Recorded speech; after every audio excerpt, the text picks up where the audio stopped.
Saludos, buenas noches, noche de jueves, tiempo para un capítulo más de YE aquí en La Griega Asturiana. Bueno, pues de nuevo con contenidos que esperamos sean de su interés. En un programa hoy especialmente dedicado, bueno, pues a una tragedia como la ocurrida hace ya semanas en Francia, más concretamente en París, en la capital francesa. Bueno, con la perspectiva que nos dan ya los días pasados, pues vamos a tratar de analizar diversos aspectos que tienen que ver tangencialmente y también en profundidad con una tragedia de estas características. Estará con nosotros la coordinadora del Grupo de Intervención Psicológico en Emergencias y Catástrofes aquí en Asturias, que nos aportará la visión de cómo es el trabajo que realizan tanto con los familiares como con los heridos en una catástrofe de esta magnitud. También tiempo para analizar desde una perspectiva histórica y geopolítica qué es el Daesh, qué es el Estado Islámico y por qué ha emprendido esta campaña tan mortífera contra Occidente. Y también hablaremos de las implicaciones legales con Ramón Durán, exdecano de Derecho. Cabecera y comenzamos.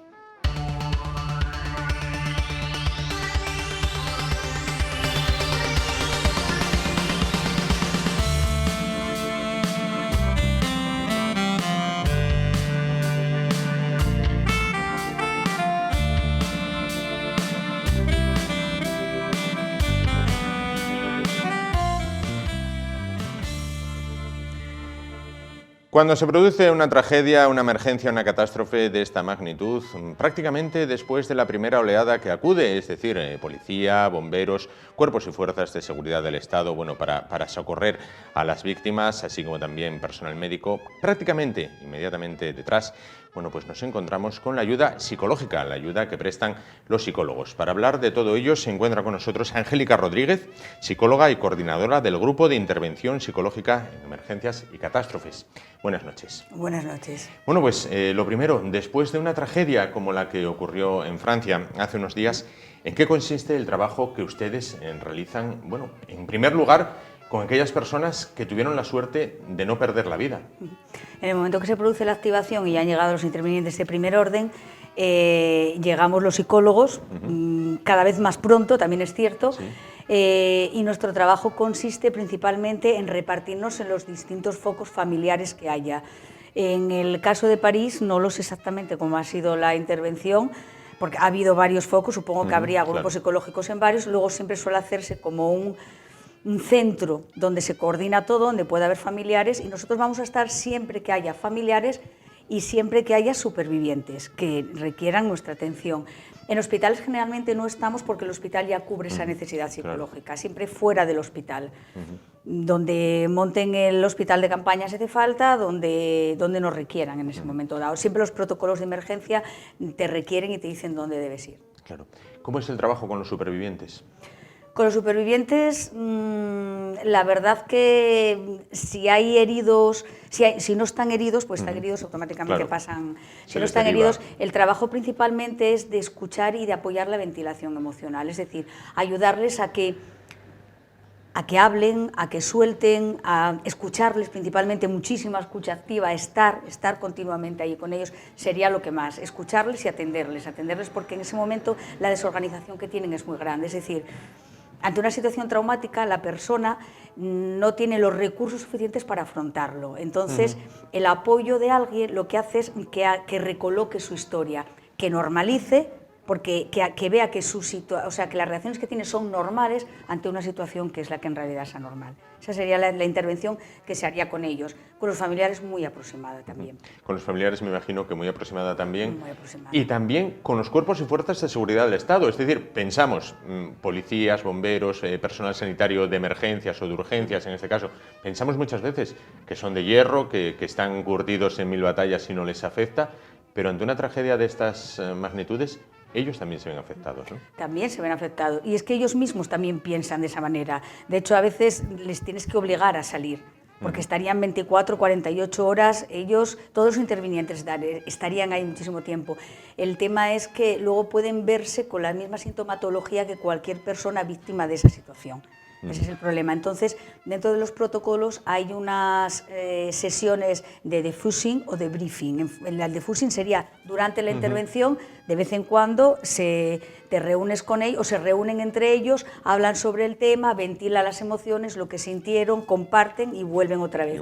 Y luego a los 24 48 horas sí que hay una reunión más estructurada, más organizada, que se llama debriefing, donde sí estaría coordinada por un psicólogo o psicóloga, donde sí lo que se haría es eso, recolocar la historia también, ¿no? Todo lo que les pasó, para que puedan normalizar todas sus emociones y no se vayan para casa con muchas cosas que no entienden, porque no puedes entender coger un niño muerto, esas cosas no, en el momento sí, pero luego cuando vuelves a la normalidad no puedes, ¿no? Entonces esas sesiones es lo que te ayudan a recolocarlo, para que no tengas los típicos síntomas del trastorno estrés postraumático, ¿no? Los flashbacks, pesadillas, etcétera.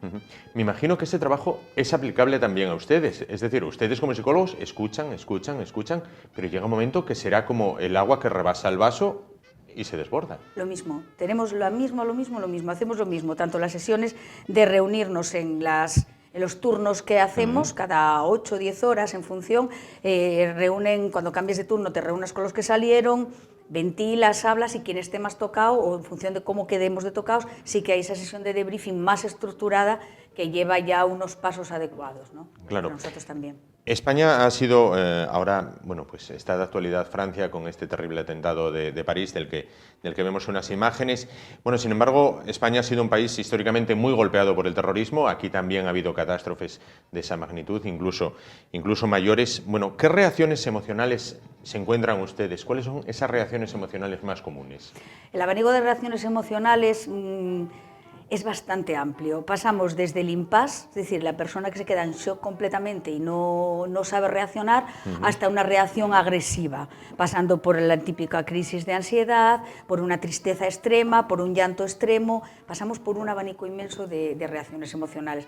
Cada persona en realidad difícilmente va a saber cómo va a reaccionar ante la situación traumática. Hay muchas variables que lo pueden inducir, la situación que esté viviendo en ese momento, el impacto que haya causado, el haber vivido, ¿no?, algún tipo de reacciones de ese tipo, pero varía en ese ámbito. Tenemos que tener en cuenta que es una reacción totalmente emocional, no hay razón, solamente hay emoción, y cualquier emoción es susceptible de salir en una situación traumática de esas características. Claro.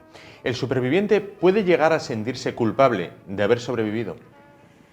En algunos casos sí hay mucho vínculo con alguien fallecido. Hablando de esto de Francia, se salió bastante en los medios el caso del chico español que murió, que protegió a su mujer y él murió. No sé si en esta chica ha sucedido esa sensación de culpa, pero sí puede suceder. Probablemente se siente culpable de que al protegerla mismamente él se muriera, ¿no? Claro. Entonces ese sentimiento puede salir. De todas maneras, como te decía antes, cualquier reacción emocional puede salir. Y si hay mucho vínculo con alguien que haya muerto, también. Al haber mucho vínculo con alguien que se haya muerto, ustedes tienen que trabajar el eliminar un posible deseo de venganza por parte de un familiar, bueno, pues hacia la etnia que él considere causante de un atentado de estas características. Me explico, en este caso, bueno, pues dicen, fueron musulmanes, los psicólogos que trabajan en este caso tienen que eliminarle ese sentimiento de venganza, es decir, el próximo musulmán que me encuentre, voy a por él. A ver, en las intervenciones de primer orden, que son las que haríamos in situ, si se detecta esa venganza, esa rabia, esa ira, lo que probablemente hagamos es ayudarle a canalizar esa emoción, esa venganza y esa ira, para que no se cronifique, no se quede con ellos y no siga con esa sensación de querer matar. Si se puede actuar de primera mano, muchísimo mejor. Claro. Más complicado a lo mejor sería si se trabajara después, es decir, si esa persona fuera un familiar que no ha sido atendido por los motivos que fuera, haya generado eso, y probablemente sí se podría trabajar después ya en consulta psicológica al uso, si es que llega a ella. Claro. Pero se trabaja en primer orden, tanto sea por nosotros como por cualquier medio, policía, bombero, cualquier persona que pueda estar con él, que esté formado en primeros auxilios psicológicos, que por cierto cada vez están más formados en ello, sí ayudaría, que canalizaría la emoción. En el momento que canalizas la emoción, no es que el odio se vaya, pero sí a lo mejor ese ímpetu de venganza sí puede desaparecer. En cuanto al recuerdo, el recuerdo para una víctima que haya sobrevivido, ¿dura para siempre o se llega a bloquear el cerebro con, citaba usted antes, amnesia disociativa, de decir, bueno, como si nunca hubiera ocurrido? En algunos casos una de las reacciones emocionales es la amnesia disociativa, es decir, en la situación es de tanto trauma, de tanto impacto, que llegan a olvidarse de lo que pasó. Algún caso se sabe de recuerdo que un accidente que hubo en Huesca, me parece que fue, de un helicóptero, que murieron todos menos uno. Cuando llegaron los equipos de intervención, los sanitarios les relató todo el accidente y desde ese momento nunca más hasta ahora, claro. Por lo menos hasta hace 2 años no había recordado nada. Es un mecanismo de defensa del cerebro, porque es tanto el impacto, no puedo con ello, pues es un mecanismo de defensa, lo olvida o lo deja aparcado, dijéramos por ahí. Que en algún momento se puede acceder a él, pues probablemente sí. Pero bueno, los mecanismos del cerebro a veces nunca sabemos cómo van a ser. Son inescrutables, sin duda. Totalmente. ¿Y hay personas que les puede durar para toda la vida? Puede ser, si no lo tratan probablemente sí, porque siempre vivimos en el estatus de estar más cómodo, o sea, dicen que hay algo, pero si no lo recuerdo, ¿para qué voy a ir yo a buscarlo, no?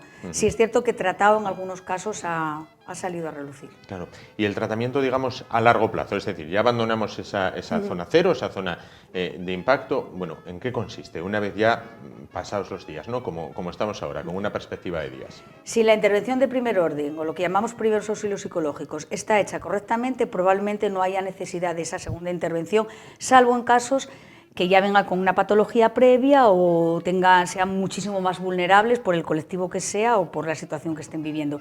Generalmente no necesitas ese. De hecho, los primeros auxilios psicológicos y el que estemos ahí al principio es para que luego no haya las típicas consultas ya de seguridad social o de psicología privada o de psiquiatría, para que a la larga lo que desemboca es en el conocido trastorno de estrés postraumático, que ya es una patología seria, dijéramos. Sí.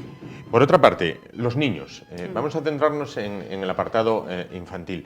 ¿Cómo explicar a un niño una tragedia como esta? Fíjate, ahora con esto de París fue una de las cosas que más nos llamó la atención y de hecho elaboramos un documento que hemos colgado en la web incluso para que la gente lo tuviera en español y en francés, porque nos preocupaba. Los medios de comunicación sacan las imágenes, los padres hablan y los niños están por ahí viendo la tele, que parece que no se enteran pero lo ven. Y entonces los padres no tienen recursos, ¿no? Entonces, para informar a un niño lo más importante de todo es saber qué demanda el niño. Tampoco se trata de coger al niño, sentarle y decirle, ven que te voy a dar una lección magistral de cómo... Primero indaga. ¿Tú has visto algo en la tele? ¿Algo te ha llamado la atención? ¿Quieres hablar de algo? ¿Algo escuchaste? Indaga. Y nunca decir nada que el niño no quiera saber. No es necesario dar una información que el niño no quiera saberla. Entonces, si indagas y el niño sí te pregunta y se lo dices, queda todo de maravilla, ¿no? Pero nunca ni decir de más y sobre todo nunca ocultar. No pasa nada. O esos señores malos. El minuto de silencio que se hizo el lunes en todos los colegios, que ha sido desde preescolar hasta la adolescencia, no sé cómo ha sido tratado desde los colegios. Algunos lo tratarían bien, otros mal. Yo, evidentemente, a mí llegaron los que no se han tratado bien. Madres bastante cabreadas, enfadadas, porque sus hijos llegaban del colegio diciendo que había jugado a terroristas, que unos señores malos mataban a la gente que salía a la calle. O sea, la información hay que saber darla, pero siempre qué demanda el niño y hasta dónde puede saber.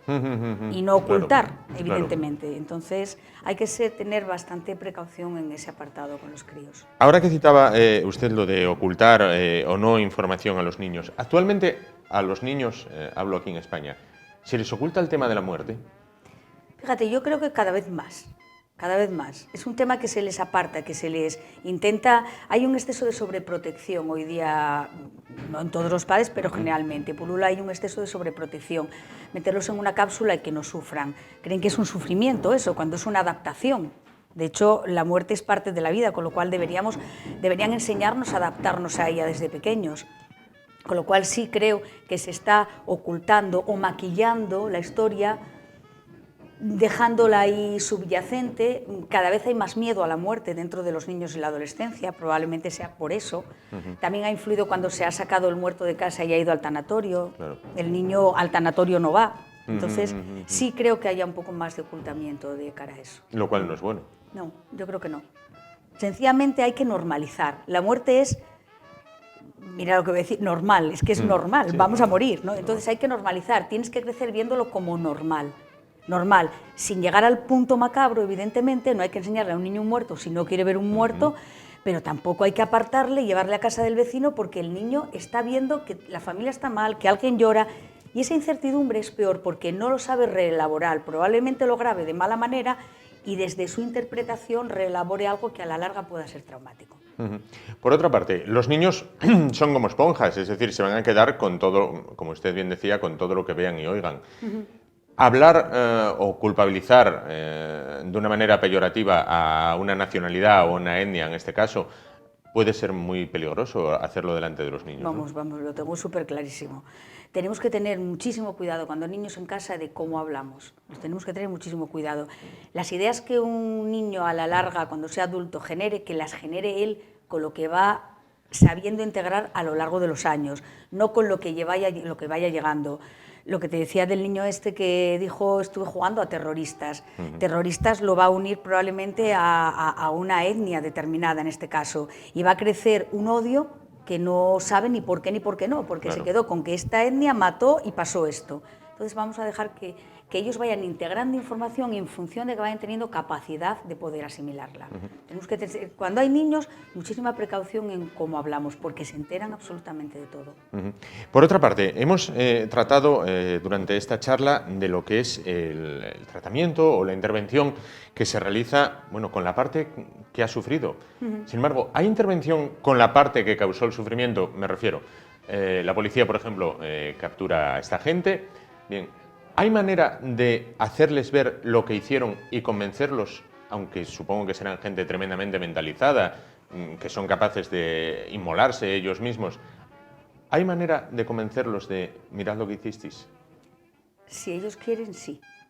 Evidente, toda intervención psicológica, en parte, requiere una aceptación por la otra parte. No puedes tú inducir a que esa persona piense de otra manera. Además, como bien dices, son gente que viene con una mentalidad ya muy encapsulada, muy, dijéramos, lavada, vamos a llamarla así, y entonces va a ser muy difícil entrar donde ellos no quieren que entres. Que se podría, si hay disponibilidad por parte de ellos, sí. Si hay disponibilidad, probablemente sí. Les puedes ayudar a reelaborar lo que han hecho, pero si no hay disponibilidad, no. Y en estos casos, hablando de terrorismo, suele haber bastante... por la experiencia y demás. Tampoco soy una experta en tratar con terroristas. Se está creando ahora a nivel nacional una bolsa de trabajo de intervención psicológica en casos de terrorismo. No sé, lo que no sé aún es si se contempla esa parte, ¿no?, de tratar con el terrorista. Y del terrorismo islámico, evidentemente, no soy para nada experta, pero por las características, las variables de personalidad de este tipo de gente, no lo sé. Sería complicado, imposible nunca, yo creo que nunca. Nadie puede ayudar, no se puede ayudar a alguien que no quiera ser ayudado, sin duda. Pues Angélica Rodríguez, coordinadora del Grupo de Intervención Psicológica en Emergencias y Catástrofes, muchísimas gracias por estar con nosotros esta noche y por acercarnos cuál es ese trabajo que realizan ustedes tanto con supervivientes como con sus familiares afectados en una tragedia de las magnitudes que han sufrido en el país vecino. Muchísimas gracias. Muchísimas gracias a vosotros por contar con nosotros. Y nosotros nos vamos a continuación a publicidad y dentro de un momento volvemos.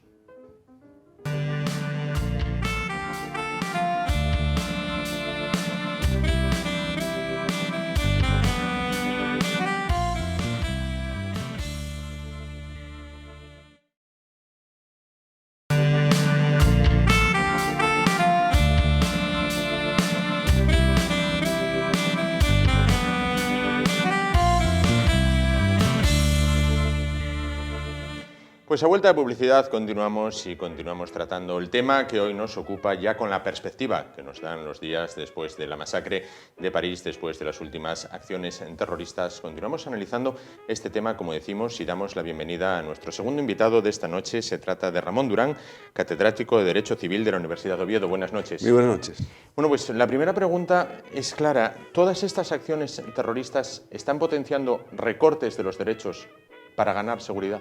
Sin ninguna duda, los grandes pensadores occidentales, entre los que se cuenta, por ejemplo, Goethe, opinaba que hay dos grandes polos en el derecho: la justicia, encarnada por los derechos y libertades, y la seguridad, encarnada por el control. y él llegó a afirmar que prefería la injusticia al desorden. Esta lucha entre justicia, derechos y libertades y control es evidente que se manifiesta de muchas maneras. Ténganse en cuenta que en Estados Unidos de América, por ejemplo, tras el 11S sucedió una circunstancia, y es que George Bush, hijo, decidió establecer Guantánamo. Guantánamo es un sistema del limbo jurídico, porque está fuera del territorio americano, para poder olvidarse de todo tipo de derechos y libertades reconocidos en su territorio y averiguar la verdad. Cuando Obama llegó al poder, prometió cerrar Guantánamo. No lo cerró jamás. En las últimas reformas que está habiendo en Francia, lo que existe es un estado de excepción. Ese estado de excepción lo que permite fundamentalmente es la intervención en los hogares públicos con todos los derechos pertinentes a la inviolabilidad del domicilio, la intimidad, etcétera, sin orden judicial y por motivo de terrorismo. Naturalmente, esto supondrá un recorte de libertades. El problema estriba, pienso yo, no en que sea temporal, sino que esto venga para instalarse, lo cual dudo mucho que suceda. Claro. No obstante, el instaurar este estado de excepción para los terroristas ya es una victoria. Más que una victoria es lo que ellos pretenden. Lo que pasa es que tampoco se entrar al juego de intentar tratar con todo conjunto de derechos y libertades a quien te las niega de raíz. Luego lo veremos en el tratamiento penal del asunto. Pero alguien que está dispuesto a inmolarse a sí mismo y llevarse por delante a mucha gente, evidentemente lo que hace es distorsiona completamente las bases de un sistema democrático occidental. El sistema democrático occidental supone sobre todo una garantía de derechos, libertades, de confort humano, económico y social. Cuando esto lo pervierten, ¿qué sucede? Instalan el miedo en la sociedad. Y ese miedo hace falta combatirlo, ¿cómo? Con seguridad. Por esto estas medidas que espero que sean, insisto, coyunturales. En Francia esto puede ser peligroso porque hay un partido de extrema derecha, además se autodenomina extrema derecha, fuerte y con aspiraciones de poder. Sí, en este punto existen dos polos que son curiosos, vea usted. Cada vez que un Estado sufre una agresión injusta, las autoridades en el poder sufren también una enorme elevación de su prestigio. George Bush, que estaba prácticamente a niveles de cero, llegó hasta el 85% de popularidad. También va a suceder en Francia, donde Hollande pasaba por muy malos momentos, y verá usted cómo la reacción del pueblo es estar siempre con la autoridad. No en España. En España no con el 11M. ¿Por qué? Porque estaban cerca de unas elecciones. Esta es la cuestión. En España lo que hicimos fue politizar un hecho terrorista, que es lo último que puede suceder. Pero yendo al caso de Francia, lo que ocurre es que esto se combina con otro fenómeno y hay una fuerza política muy emergente actualmente, que es la de Le Pen, la de Marine Le Pen, que por cierto está echado a su padre, que era el fundador del partido. Sí. Y este Partido Nacional lo que establece como, o Frente Nacional, como establece como principio general, es salvaguardar, preservar la cultura occidental, pero en clave prácticamente de enfrentarse a las nuevas influencias del multiculturalismo. Evidentemente, un partido que es tan islamofobio como este tendrá un rebrote sin ninguna duda, pero es que ya lo tenía de antemano. Por otra parte, luego nos vamos un poquito más allá de Francia, a Bélgica, que ahora está en el ojo del huracán, bueno, con Bruselas prácticamente desierta, el ejército patrullando las calles, y nos encontramos con hechos como el que yo oía por la radio que decía, es que en Bélgica la ley no permite ni registros en las casas con orden judicial entre 9 de la noche y 6 de la mañana para permitir la convivencia. Sí, la verdad es que yo este es un dato que no conocía, pero tal y como me lo cuenta responde mucho a aquel lema que dijo Winston Churchill. Winston Churchill dijo que democracia significa que cuando alguien llama a tu puerta a las 6 de la mañana tienes la seguridad de que es el lechero. Pues efectivamente pueden existir restricciones incluso a registros por la noche para evitar un principio de mínima proporcionalidad, es decir, que no tenga demasiado agravio el hecho de registrarte al domicilio. Naturalmente, en este estado de excepción esto no existe ni por asomo. Ténganse en cuenta que en España hace poco se ha debatido la Ley de Seguridad Ciudadana. La Ley de Seguridad Ciudadana que lo que pende, o uno de los puntos, llamada Ley Mordaza, por cierto, uno de los puntos más críticos de esta ley es que permitía escuchas telefónicas sin consentimiento judicial previo, siempre y cuando al poco tiempo, a las 24 horas, se obtuviera retroactivamente, por decirlo de alguna manera. Claro, estas son fórmulas que existen para intentar salvaguardar un principio, y es que el terrorismo, y además de este tipo, no se puede manejar a posteriori, sino a priori. Ha de ser siempre un análisis profiláctico, ha de tener una prevención, porque después no tiene remedio. Es más, ya se han suicidado todos los agentes y, sobre todo, han instalado en el centro de la convivencia un principio contrario a la estabilidad y la seguridad, que es lo que logra la democracia. ¿Europa era o es en este momento demasiado permeable? Por supuesto, pero eso no es necesariamente malo, porque ¿qué controles estableces? Por ejemplo, hace muy poco hubo un debate muy encendido porque una autoridad de este país dijo que mucho cuidado con los refugiados, que se nos podían colar gente que fuera desde un punto de vista de seguridad ciudadana muy peligrosa, y se montó el gran lío. ¿Por qué? Porque aquí manejamos siempre criterios o conceptos de lo políticamente correcto. Evidentemente se puede colar gente, naturalmente. Lo que ocurre es que hay que ver los intereses en juego y ponerlos en la balanza. ¿Qué es más importante? ¿El interés de la mayoría, a pesar de que una minoría pueda ser peligrosa? ¿O bien que esta minoría sacrifique a la mayoría y no tengamos ni el más mínimo atisbo de solidaridad humana, que en el fondo de esto se trata? Yo pienso que más vale asumir riesgos por la justicia que no dejarlo todo a la seguridad ciega. Por otra parte, quizás sea un momento clave para cambiar leyes y derechos. Veamos, yo soy de la opinión de que no de manera permanente. En general, a mi juicio, no podemos operar en caliente siempre.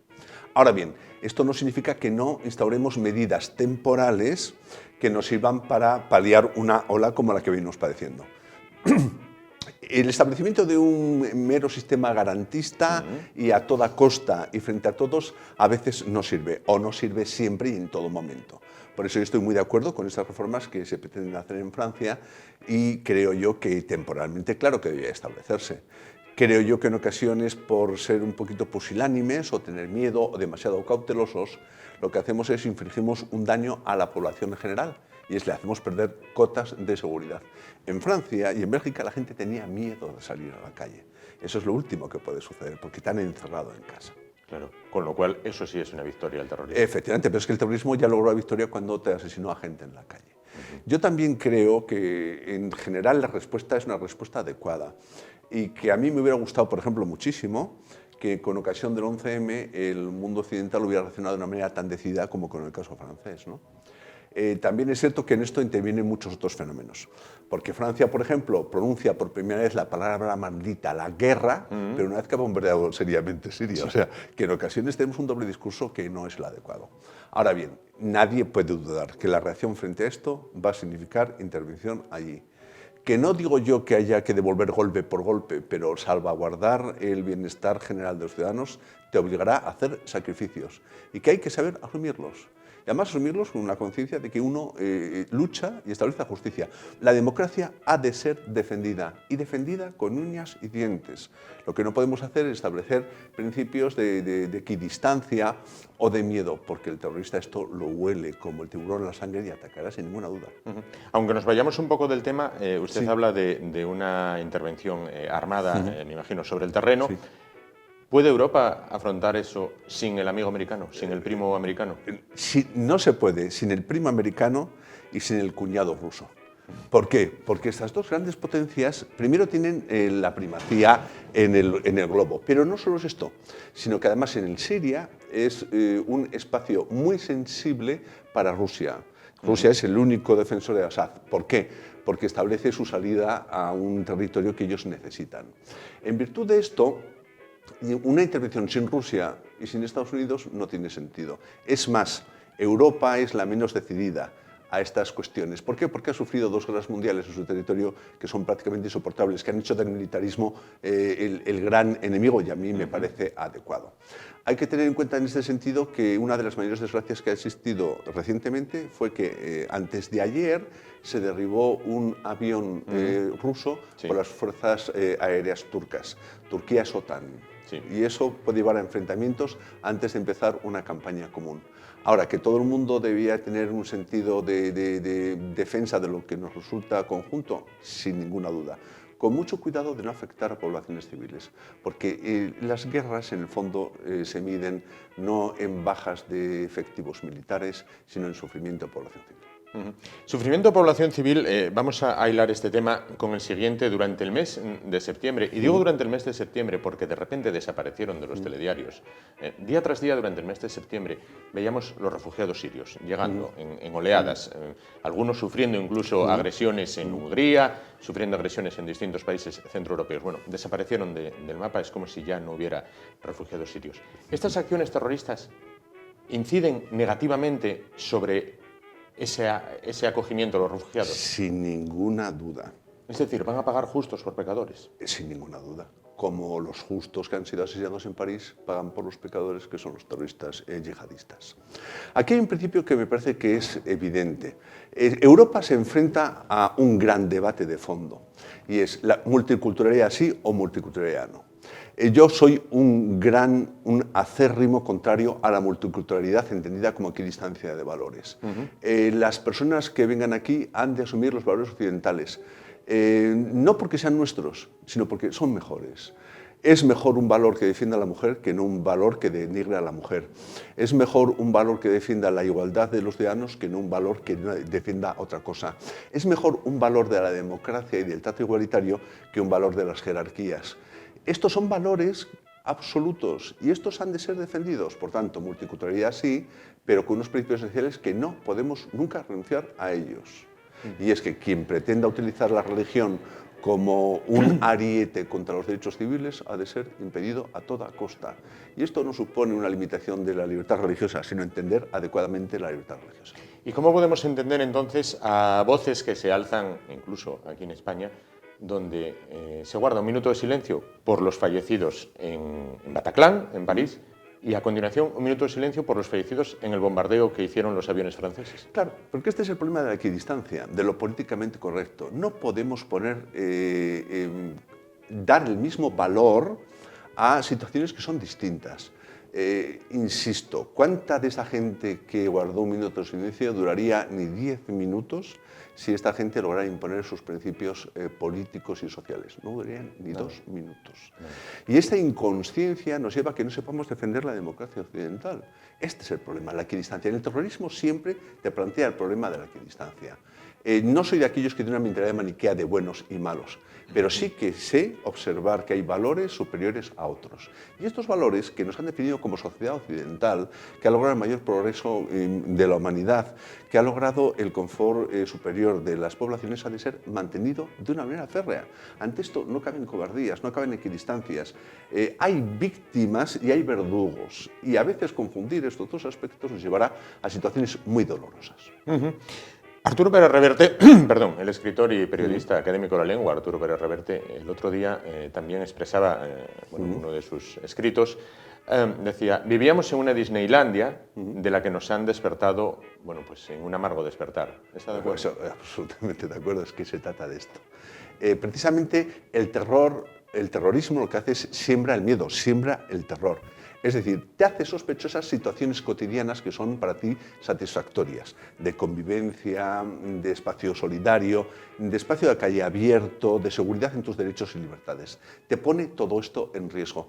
Claro que en las sociedades occidentales hemos vivido una especie de Disneylandia y estos golpes lo que nos hacen es dudar si estamos en el espacio adecuado. Ante eso, ¿qué hay que hacer? ¿Rendirse? ¿Equidistancias? ¿Cobardías? ¿Pusilanimidad? No, todo lo contrario. Defender con toda la fuerza de la ley y del derecho lo que nos es propio y lo que queremos además que los demás disfruten. Porque no se trata de que los demás padezcan un régimen, sino que lo disfruten. Ellos, en cambio, quieren que padezcamos su régimen, sus valores, impuestos a sangre y fuego. Y esto no es posible. No es por finalizar con un mensaje pesimista, ni mucho menos, pero esto acaba de empezar y lo peor puede estar por llegar. Sin ninguna duda. Lo peor, pero lo peor no son siempre malas noticias. ¿Por qué? Porque estos golpes nos fortalecen como sociedades democráticas, abiertas y avanzadas. Si somos capaces de defender lo nuestro, esto será no una buena noticia, porque nunca lo será, pero sí una oportunidad para ser conscientes de lo mucho que tenemos. En el Disneylandia que antes hablaba usted, sí, lo que existe sobre todo es una situación de no tener un contraste. Ahora tenemos contraste. Ahora veremos si defendemos nuestros valores. Y seremos muy conscientes de que estos valores se han conseguido a lo largo de la historia con mucha lucha, con mucho sufrimiento, pero con una enorme satisfacción. Este es lo importante. Para finalizar, utilizaba usted antes palabras de Churchill, como dijo Churchill, sangre, sudor, lágrimas y la victoria. Y la victoria. Algunos piensan que la victoria se va a lograr con medidas de tipo penal, por ejemplo. ¿Qué tratamiento penal tiene esto? En el terrorismo yihadista el tratamiento penal es absolutamente inútil. En otro tipo de terrorismos en que los sujetos no son tan valientes como parece, internos, claro que resulta útil. Y cuando se puso encima de la mesa cumplimiento definitivo de las penas, penas más serias, aquello cedió. Con el terrorismo yihadista es imposible porque lo que pretenden es inmolarse con sus víctimas. ¿Qué hace falta? Prevención. Y la prohibición, ¿qué significa? Una cierta pérdida temporal de derechos, posiblemente, pero que seamos todos conscientes de que el fin no justifica los medios, pero sí que nos hace mucho más poderosos en el tratamiento adecuado de la cuestión. Pues Ramón Durán, catedrático de Derecho Civil de la Universidad de Oviedo, muchísimas gracias por estar con nosotros esta noche, por acercarnos lo que es esta visión de este conflicto que lamentablemente, coincido con usted, prácticamente acaba de empezar, y le reiteramos que nuestro agradecimiento y esperamos volver a contar con usted, bueno, pues en un breve plazo de tiempo. El placer ha sido mío, gracias. Muchísimas gracias. Nosotros nos vamos a publicidad y dentro de un momento continuamos de nuevo analizando este tema, pero desde otra perspectiva. Un minuto y volvemos.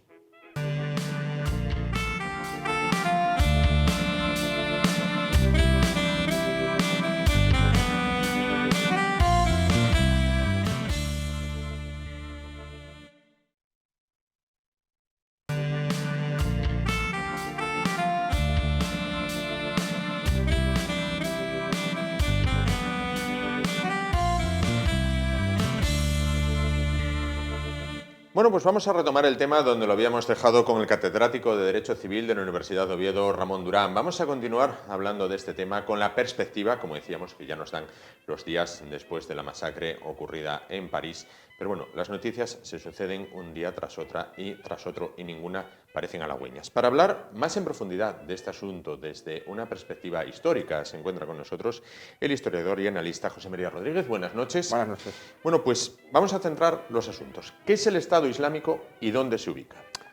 Bien, el Estado Islámico, vamos a empezar diciendo que es un grupo terrorista, pero no es un grupo terrorista convencional como a los que estamos acostumbrados, es decir, un grupo reducido, estructurado a base de comandos que actúan y desaparecen. No, es algo más que eso, es eso y mucho más, o quiere ser eso y mucho más. Quiere ser, como su nombre indica, un auténtico Estado con una base territorial amplia y con una base de población también amplia, millones de individuos, de súbditos a los que controlar, dominar, imponer su soberanía. Y esa base territorial amplia que ellos aspiran a tener y que parcialmente ya dominan, se ubica en un territorio a medio camino o a caballo entre Irak y Siria actualmente. Entonces, podemos decir que ahora mismo tienen dos grandes ciudades que harían las veces de centros neurálgicos o capitales. Mosul en Irak, que Mosul es ni más ni menos que la segunda ciudad de Irak, y Raqqa en Siria, que es una ciudad, bueno, según se dice, de equivalente en habitantes a Oviedo, por ejemplo. Por otra parte, ¿es un tema solo religioso o también político? Es decir, ¿cómo definir el tema chiitas, sunitas? ¿Qué diferencias? A ver, en primer lugar, en el Islam es inseparable la religión de la política. Tenemos que partir de esa premisa. También tenemos que partir de que... Atajando su palabra. Quienes entonces aquí critican cualquier acercamiento entre Iglesia y Estado, digo aquí en Occidente, y defienden a estas gentes, no son conscientes de que allí Estado e Iglesia están íntimamente ligados. Por supuesto, es que desde los primeros tiempos y hasta hoy. De hecho, los regímenes laicos, vamos a llamar, que hasta ahora había, dirigidos por dictadores realmente, como Saddam o Gaddafi o el propio Assad, han sido derrocados, han sido destruidos o están siendo atacados como ocurre con Assad ahora. Y por ejemplo en Turquía, que era un país que había oficialmente hace décadas ya renunciado al islamismo como religión de Estado, ahora está caminando hacia pasos agigantados y bueno, no es porque lo diga Putin, es una realidad. Desde que ha llegado el presidente Erdogan hacia una creciente islamización. Hablamos de esa diferencia entre eso. Sí, vamos a ver. Son las dos grandes ramas en las que está dividido el Islam. Hay alguna más, pero bueno, esas son las dos mayoritarias. Y dentro de ellas, la mayoritaria es la sunita y la chiita, aun siendo minoritaria, no es pequeña. Las dos, desde los primeros tiempos del Islam, desde prácticamente la muerte de Mahoma, allá por el siglo VII, se querían erigir en los auténticas y legítimas intérpretes y sucesoras del pensamiento del profeta. Y desde los primeros tiempos, por supuesto, pues, se llevaron a matar entre ellas. Ese desafío, esa lucha a muerte entre chiitas y sunitas persiste a través de los siglos y se sigue manifestando hoy. ¿Qué ocurre? Pues hay países que pueden tener una cierta unidad política, Irak, Siria, etcétera, pero cuya población está dividida en diferentes porcentajes entre chiitas y sunitas. Irak es un país hoy en día que, desde que los americanos se han ido, han dejado allí un gobierno chiita que intenta dirigir a un país mayoritariamente sunita.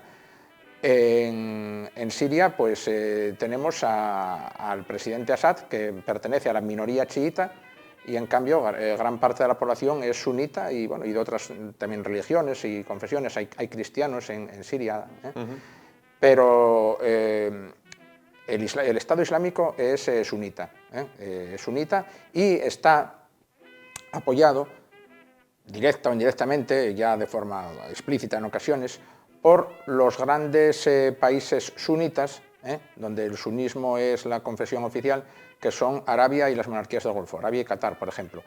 Y podríamos decir, ¿y cuál es el gran país donde los chiitas tienen el poder, donde los chiitas son mayoritarios? Es el Irán de los ayatolás. El Irán de los ayatolás es el gran país chiita. Hablando plata, unos son la sartén y otros son el fuego. Bueno, sí, son dos visiones del Islam irreconciliables que llevan matándose entre ellos pues, desde los orígenes de los tiempos. A ver, haciendo un poco una comparación no muy afortunada, pero bueno, es la más asequible que tenemos. Podríamos pensar cuando los cristianos se mataban, los cristianos ortodoxos y los católicos en la Edad Media, o en la Edad Moderna los cristianos católicos y los cristianos protestantes. Solo que nosotros los cristianos hace siglos que hemos superado esas luchas de religión, esas diferencias, convivimos sin problemas, cristianos católicos, cristianos protestantes, o cristianos católicos y cristianos ortodoxos, pero ellos evidentemente no. Por otra parte, ellos, estas terroristas del Estado Islámico, constantemente aducen en sus vídeos a las cruzadas. ¿Por qué ellos, para referirse a Occidente, apelan siempre a las cruzadas? A ver, ellos viven y tienen muy presente esa mitología fundacional, esos años medievales en los cuales sí es cierto, los occidentales cristianos europeos hicimos nuestra presencia en Oriente Medio, en Palestina, con motivo de aquel fenómeno de las cruzadas para liberar los santos lugares. Allí fue el primer momento en que no fue el primer momento en que las dos grandes civilizaciones chocaron, porque ya es cierto que los musulmanes hicieron su acto de presencia en Europa, precisamente en España, en el siglo VIII, pero sí fue el momento en que los europeos hicieron su presencia en Oriente Medio, se enfrentaron a ellos y bueno, siguen identificándonos sí, con ese apelativo que hunde sus orígenes pues, en los siglos XI, XII, XIII. Citaba la presencia del Islam en España. Cuando ellos en los vídeos se refieren al Al-Ándalus, que quieren recuperar, que quieren reconquistar, sí. El Al-Ándalus es España. El Al-Ándalus para ellos era la España medieval, sí, la España que ellos ocuparon y dominaron durante siglos de la Edad Media, evidentemente. No es, por supuesto, solamente Andalucía, ni mucho menos. ¿España es, por tanto, uno de los objetivos del Estado Islámico? Bueno, esa es parte de su retórica. Ahora nosotros tenemos que pensar, ¿es simple retórica o es un deseo, un objetivo real? Pues yo creo que no convendría tomarse a broma esa amenaza. Máxime cuando limitamos con países... Sí, por supuesto, sí, con países mayoritariamente musulmanes, todos los del Magreb hoy en día, que de momento son estables hasta que dejen de serlo. Me refiero a Marruecos y Túnez. Por otra parte, ¿caer en el poder del Estado Islámico es retroceder al medievo? Ellos siguen viviendo y organizándose en claves medievales. O sea, todo el camino que nosotros hemos andado desde el Renacimiento, pasando por la Ilustración hasta nuestros días, en materia de separación de Iglesia-Estado, avance en derechos humanos y respeto y tolerancia, ellos sencillamente no lo conocen. ¿Respeto y tolerancia hacia la mujer, cero? Por supuesto. Sí. Por otra parte, después de los terribles atentados y asesinatos de París, Francia se ha lanzado a bombardeos aéreos, también Rusia se ha lanzado a bombardeos aéreos. Por ahora los ataques están siendo aéreos. ¿Son suficientes o para acabar con este problema es necesario desplegar fuerza sobre el terreno? O sea, infantería. A ver, desde mi punto de vista y el de mucha gente, en cualquier tipo de guerra, la aviación, los bombardeos desde el aire, son una herramienta más necesaria pero nunca suficiente. Ninguna guerra se ha ganado exclusivamente desde el aire, por más que ese fuera el sueño de algunos estrategas de la aviación, pero la aviación puede, sí, desgastar, debilitar, destruir infraestructuras, pero desde que la guerra es guerra y desde hace miles de años que la guerra existe, un territorio no se asegura y no se puede decir que es tuyo hasta que la infantería no ha puesto sus pies allí y lo ha ocupado de forma efectiva. ¿Y Europa está capacitada para afrontar sola ese reto o necesita del primo americano? A ver, Europa, en primer lugar, ¿qué es Europa? Europa es una amalgama de países con intereses muy variopintos. Si Europa estuviera auténticamente unida y tuviera una auténtica unidad de acción, es posible que una actuación conjunta y decidida y determinada de todos los ejércitos europeos, con todo su potencial, pudiera resolver esa situación. Ahora bien, ni los ejércitos europeos son los que eran hace solo unas 2 décadas, cuando la Guerra Fría estaba en su apogeo. Desde que la Guerra Fría terminó, pues los ejércitos europeos lo que hicieron fue desarmarse a marchas forzadas, pero aún así, bueno, los ejércitos europeos son ejércitos tecnológicamente avanzados, no son muy numerosos en hombres, pero podrían hacer un papel de control y de conquista. Ahora bien, lo que no hay es una unidad política entre los dirigentes, entre los países y, por supuesto, una unidad de objetivos tampoco. Y esa incapacidad política es, desde luego, mucho peor que las carencias militares que podrían tener las Fuerzas Armadas de los países europeos. De todas formas, a la hora de la verdad, quien resuelve estas guerras son los Estados Unidos, con su potencia de fuego y su logística, sobre todo. Pero no parecen estar por la labor. Parece que tampoco. Eso es una de las paradojas o de las claves de esta guerra, que la actitud del gobierno de Estados Unidos, del gobierno de Obama, es como poco equívoca. O mucha gente se pregunta qué es lo que hace, o mejor dicho, lo que no hace, lo que no está haciendo Estados Unidos en este conflicto. Parece tener otros intereses que no son los de digamos, exterminar a fondo el Estado Islámico. ¿Y cuál es el fin último que persigue el Estado Islámico? ¿Cuál sería para ellos su victoria final? Ellos, como habíamos comentado antes, quieren formar un Estado territorial y soberano en ese área a caballo entre Irak y Siria. Para ello tendrían que derrocar el actual gobierno de Siria, que es el de Assad, chií, apoyado por Irán y por Rusia, no lo olvidemos, que está jugando de día en día un papel más determinante en este conflicto, y también derrocar al otro gobierno chií de Irak, apoyado por Estados Unidos. Una vez, digamos, conseguida esa base territorial, pues quién sabe si quisieran a lo mejor convertirse en el gran país de referencia que unificara en un gran califato a toda la comunidad islámica. Pero bueno, de momento su objetivo a corto plazo es ese, afirmarse y establecerse como un Estado territorial entre Irak y Siria. Por otra parte, citaba antes los casos de Egipto, los casos de Libia, las tan aclamadas por muchos primaveras árabes, entonces condujeron a quitar a unos sátrapas que cumplían una función de policía para Europa. Sí, así es. Teníamos una serie de dictadores horrendos desde todos los puntos de vista, que podían ser Saddam, que podían ser Gaddafi, que podía ser Assad, el de Siria, pero como que podía ser Mubarak en Egipto también. Pero el fenómeno de las primaveras árabes, impulsadas o dirigidas desde no se sabe muy bien quién, quizás se dice que Arabia Saudí y Qatar, su dinero, estaba de atrás financiando todas esas primaveras árabes, y asimismo los países europeos, directa o indirectamente, pues las apoyaron, vinieron a destruir estos regímenes, derrocar a estos dictadores y dejar en su lugar, en ocasiones, el caos, el vacío o la nada, como es el caso de Libia. Claro.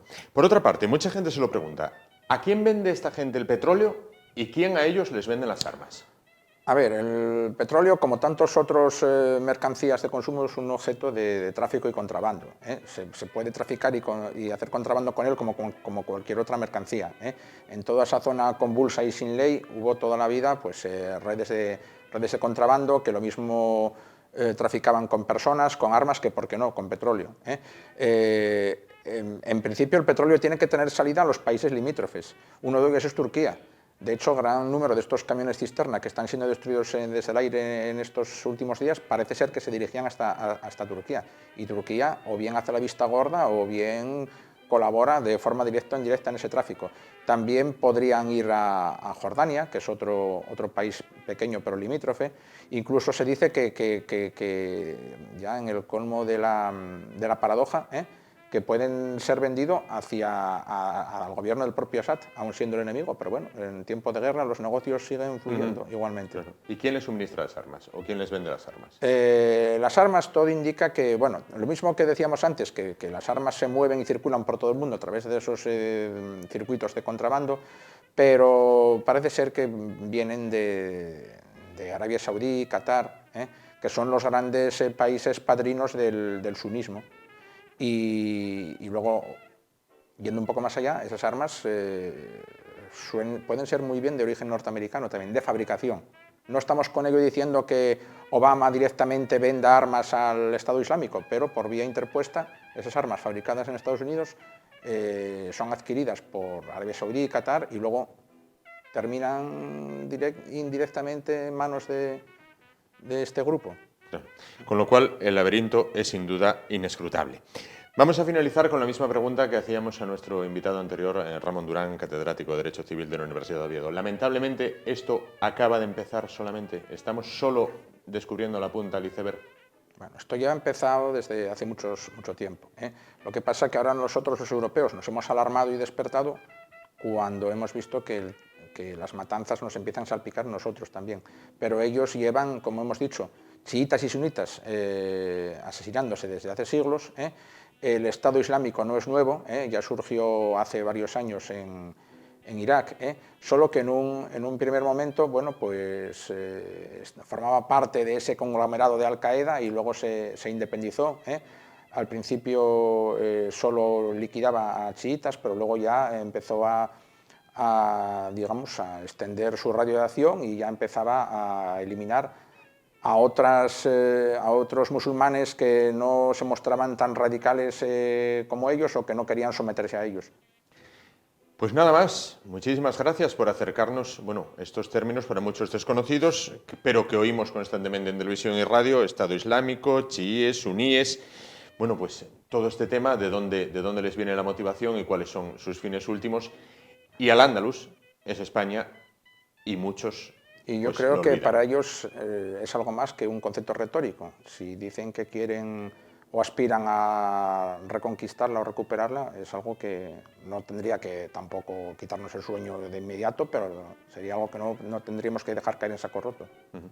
Pues muchísimas gracias por aclararnos lo que es todos estos temas, gracias por contar con la presencia, y nosotros nos vamos a publicidad y después ya afrontamos la recta final del espacio de hoy, ya cambiando totalmente de asunto. Ahora volvemos.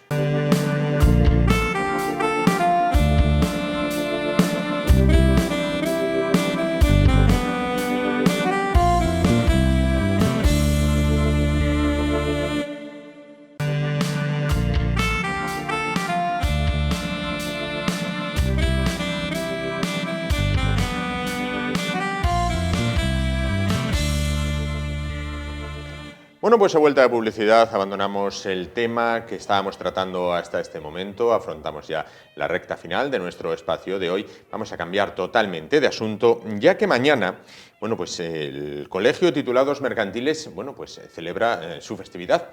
Para hablar de todo ello se encuentra con nosotros su presidente, el presidente del Colegio de Titulados Mercantiles, José Antonio Sierra. ¿Qué tal? Buenas noches. Buenas noches. Bueno, pues decimos que mañana tienen ustedes su festividad con distintos actos que culminan en una cena.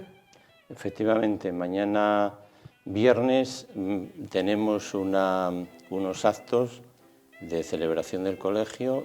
Vamos a tenerla en el Hotel de Reconquista. empezará a las 5, que van a ser unas conferencias, 2 conferencias, una sobre un tema de actualidad, que es la reforma de la ley de auditorías, y posteriormente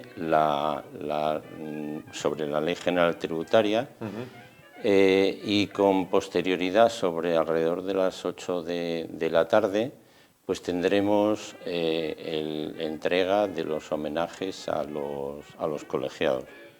Se trata de reconocer un poco a los colegiados de más de 50 años y también a los de 25. Y también hay un especial reconocimiento a un colegiado de honor, don Ricardo Loy, y con posterioridad, ya cuando termine ese acto, alrededor de las 10 de la noche, empezará la cena de confraternización con todos los colegiados. Son ustedes casi o más de 500 colegiados en Asturias, ¿no? Efectivamente, es un número bastante importante, sí. Nosotros somos un colegio. Antiguamente había 2 colegios, que era de Oviedo y Gijón, hubo una unificación, y ahora tenemos toda la provincia. Claro. Más de 100 años al servicio de la sociedad en Asturias, es decir, llevan ustedes una implantación de más de un siglo. Efectivamente, ya celebramos esos 100 años y bueno, eso nos da un aval, ¿no?, de estar sirviendo a la sociedad asturiana durante todo ese tiempo. Tirando por la economía del pequeño negocio, prácticamente. Pues sí, nos dedicamos principalmente a todo eso, a las pymes y a los empresarios individuales. Claro. Háblenos del colegio. Bueno, ¿qué actividades son las que se realizan principalmente desde el colegio que preside? Principalmente lo que hacemos es el tema formativo. Creemos que es muy importante el tema formativo para estar al día en la profesión, ¿no? La verdad es que continuamente están saliendo normativa, nos tienen aburridos, y por lo tanto hay que hacer cursos para estar al día y para poder asesorar en condiciones. Dentro de las actividades que hacemos, tocamos varias, como son el tema de auditoría, formación en auditoría, formación en derecho concursal y también en asesoramiento mercantil, contable y fiscal. Claro.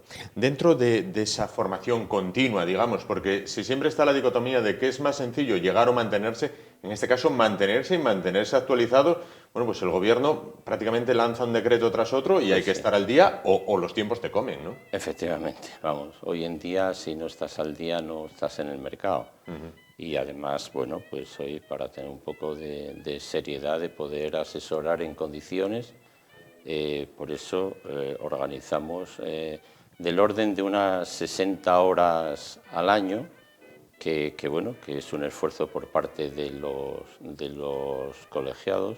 Tienen que dejar sus despachos, claro, ir allí a lo mejor una tarde entera, pero al final merece la pena. También está bien que entre nosotros pues hay un intercambio de ideas y de los problemas que tenemos, y yo creo que eso es un tema de ayuda para todos nosotros. Claro, potenciando esas sinergias, oye, lo que a lo mejor uno domina más, transmitírselo. Efectivamente, claro. O el que tuvo un problema y ya lo solucionó, pues llega otro con ese mismo problema y bueno, normalmente somos alrededor de unas 100 personas, que es un número bastante considerable para asistir en cada jornada que organizamos. Y bueno, eso es un número bastante considerable. Claro. Hábleme del bono de formación, porque creo que tiene mucha aceptación, máxime cuando incluso vienen desde otras provincias. Efectivamente. El bono de formación es un bono que lanzamos por un precio módico y comprende las 60 horas que le había comentado, bueno, uno se apunta a primeros de año y puede asistir a todas las jornadas que se hacen, todas las conferencias. y tiene mucha aceptación por eso, por el precio y por el tipo que se da en las conferencias, los servicios y las personas, los ponentes que se llevan. Claro. Por otra parte, bolsa de empleo también mantienen en el colegio, ¿no? Bueno, si importante es la formación, importante es también encontrar empleo, y máxime en estas épocas tan fastidiadas. Sí.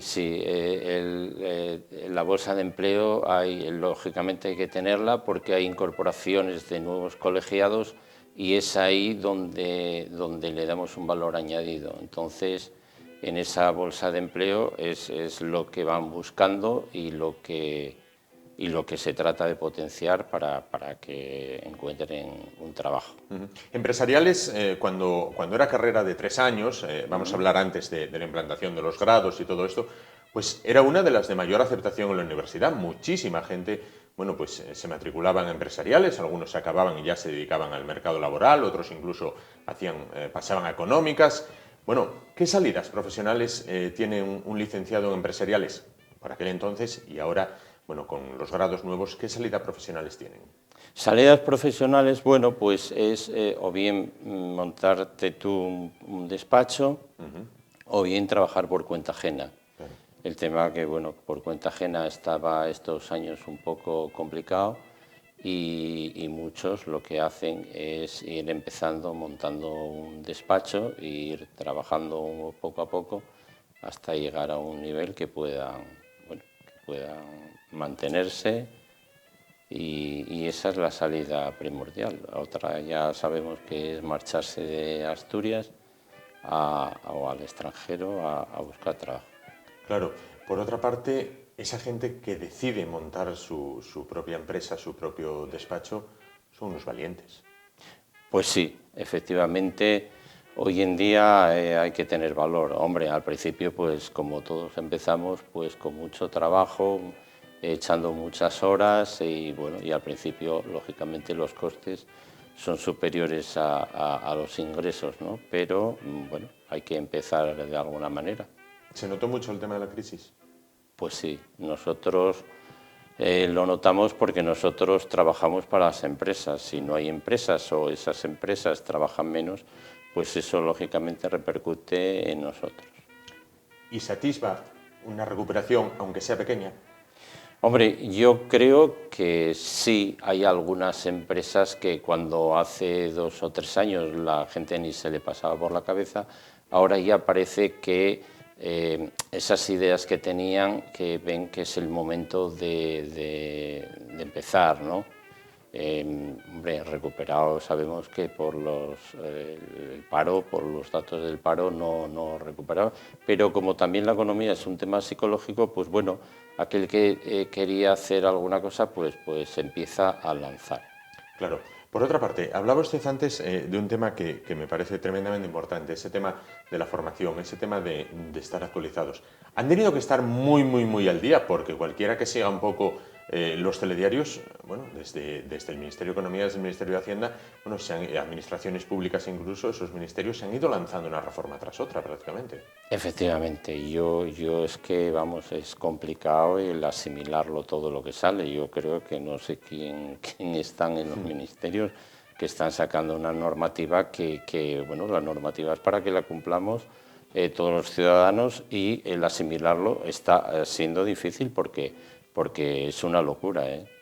Es una locura. Claro, tiene que ser, verdaderamente durísimo cuando parece que una reforma prácticamente contradice a la anterior y de repente... Pues sí, hay veces que hay una reforma el año pasado, en noviembre, y sacan los presupuestos, no pasando 2 meses, y ya dentro de esos presupuestos cambian cosas que habían sacado hace 2 meses. Eso no tiene sentido. Si se hiciesen bien las leyes, pues no habría que cambiarlas. Vamos, el mundo está moviéndose, pero tanto no. A tanta velocidad, no. Suponemos que no. Bueno, me decía, homenaje a los colegiados que cumplen 50 años, incluso 25, sí, dentro del propio colegio. ¿El colegio se renueva? Quiero decir, ¿hay afiliación de colegiados de los que salen nuevos? Pues sí, porque están saliendo titulaciones y nosotros procuramos promocionar promocionar esas personas que salen, pues bueno, que se colegien, tienen además unas facilidades y también tienen un lugar que yo creo que de apoyo, de una experiencia que todos nos conocemos por el número que somos y que podemos, pues bueno, aconsejarles en la medida de lo posible, y yo creo que es una cosa buena para ellos. Con lo cual el colegio entiendo que goza de buena salud y con larga vida por delante, ¿no? Pues esperemos que sí. Pues José Antonio Sierra, presidente del Colegio de Titulados Mercantiles, mañana, recordamos, celebran esa festividad, primero con 2 conferencias, que bueno, supongo que no habrá que perderse los pertenecientes al colegio, porque el tema es importante para ellos, ¿no? Es de mucha actualidad, sí. Por supuesto. Después, ese homenaje que decíamos a las personas que cumplen 50 y 25 años, y también, pues, como no, hay que culminar con una cena, ¿no? Por supuesto, también hay que relajarse un poco. Claro que sí. Y disfrutar. Y es un momento de encontrar incluso a antiguos conocidos que hace tiempo que no se ve, ¿no?